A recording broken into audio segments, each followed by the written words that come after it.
have delivered projects on time, managed difficult stakeholders, you've helped teams together under pressure, and you hit your milestones. But you are still waiting for the promotion that should have come by now. Someone with less experience just got the senior role you were expecting. And that is not coincidence. The problem is not your delivery, it's not your skill. The people making the promotion decisions, they simply don't know what you are capable of. And that is something that you can change starting today. Tip number 1, map your internal stakeholders like a project. Now, every project manager knows how to map project stakeholders. You identify who has influence, who makes decisions, and who needs to be kept informed at all times, and who can potentially also block your progress. But your career has stakeholders too, and most project managers have never mapped them. You should start by asking yourself, who are the leaders in my organization who influence promotion decisions? Not just your direct manager, the executives 2 levels above you, the people who sit in the rooms where those conversations really happen. Now, the next question you should ask is, which of those people actually know what I'm working on? Which of them could speak to my capabilities if they were asked? For most project managers, the answer is not many people. But once you have that map, you can look at where you already have connections. For example, a colleague who works very closely with a senior leader. Where you don't have a connection yet, go direct. So this is something most people never do because it feels uncomfortable. But reaching out to a senior leader for a 30-minute conversation, not to ask for anything, but to learn from them, to understand their priorities, to introduce yourself, especially if you're new to the organization. This is one of the most underused career tools that a project manager can have. I did this early in my banking career. I wanted to get in front of a specific board member, so I mapped who I already had known, found a senior executive that I had never spoken to before, and I reached out directly. She told me she was really pleasantly surprised because not a lot of people on the level that I was at, like quite junior, would normally do that. Now, that relationship led me to joining a voluntary initiative that she was sponsoring. 6 months later, I was invited to an exclusive talent lunch with this board member.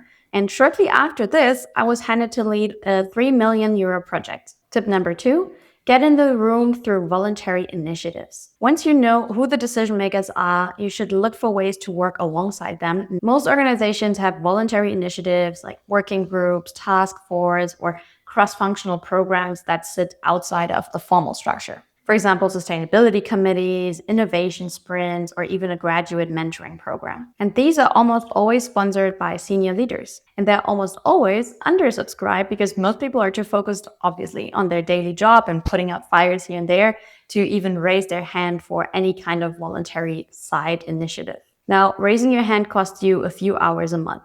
But what it gives you is direct, repeated exposure to the people that would otherwise never interact with. Now you are someone they have worked with, they have seen perform under pressure, and they have chosen to trust with something that they actually care about. That is a completely different starting position when a senior role opens up. Tip number 3, present your results directly to leadership.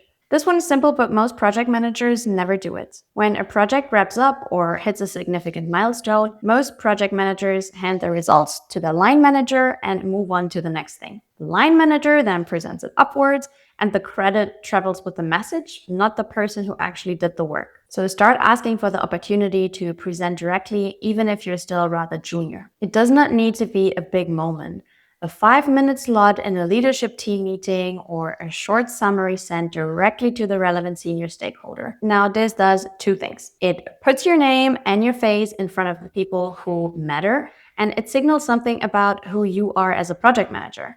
You're someone who takes ownership of the outcomes, who can communicate clearly to a senior audience, and who is thinking beyond the task in front of them. Tip number 4, engage with executives on LinkedIn. Most senior leaders are now building a presence on LinkedIn.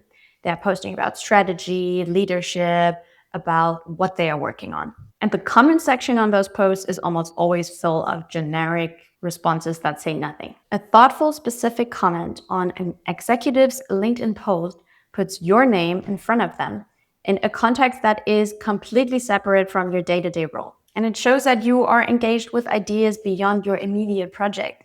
It shows you can communicate with clarity and confidence. And it's not just the executive who sees it. Their entire network does. Recruiters, hiring managers, senior project managers across your industry.